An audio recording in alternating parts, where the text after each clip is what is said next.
Mari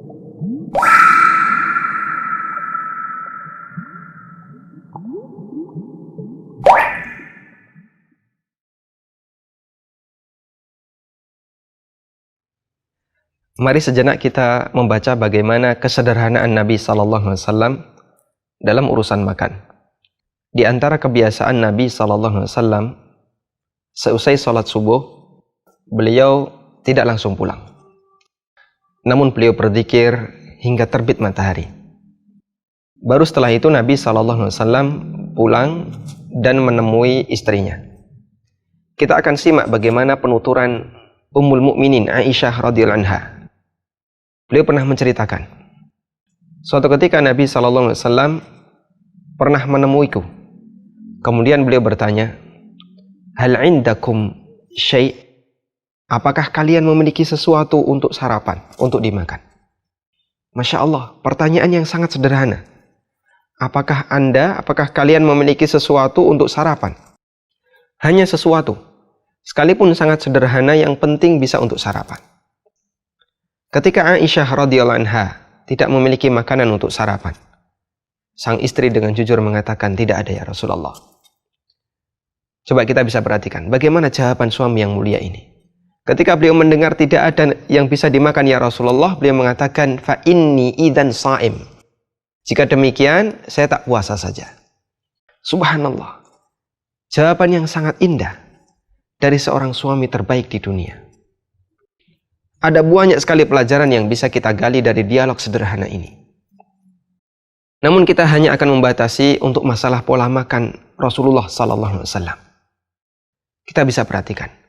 Bagi Nabi SAW, urusan makan merupakan masalah yang sangat sederhana. Prinsip beliau, kalau ada dimakan, kalau tidak ada, beliau puasa. Beliau tidak pesan untuk dimasakkan yang aneh-aneh, atau minta istri untuk didatangkan makanan yang merepotkan dirinya. Kemudian, hal istimewa lainnya, Nabi SAW tidak pernah mencela makanan. Jika beliau berselera, beliau akan makan, dan jika kurang selera, beliau tinggalkan. Sama sekali tidak mencela makanan.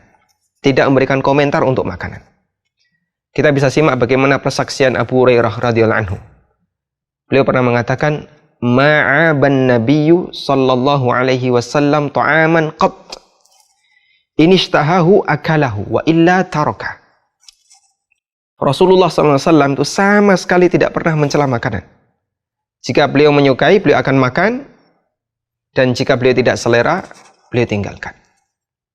Baik, kita akan coba bandingkan dengan kondisi masyarakat di zaman kita saat ini. Kita bisa perhatikan.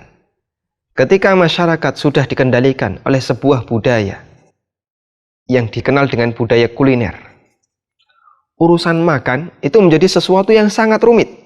Bahkan yang dipikirkan bukan lagi soal rasa, sampai yang dipikirkan adalah soal cara penyajian. Bagaimana dia makan? Bagaimana cara orang bisa bahagia ketika makan? Dan itu menyita banyak perhatian. Sampai saya pernah mendengar, ada sebuah restoran yang menyajikan makanan di samping kandang singa.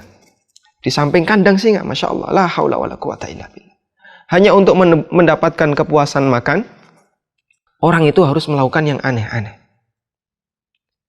Dulu mungkin kita tidak pernah begitu perhatian dengan yang namanya sarjana ahli masak. Kita tidak pernah perhatian dengan jurusan tata boga.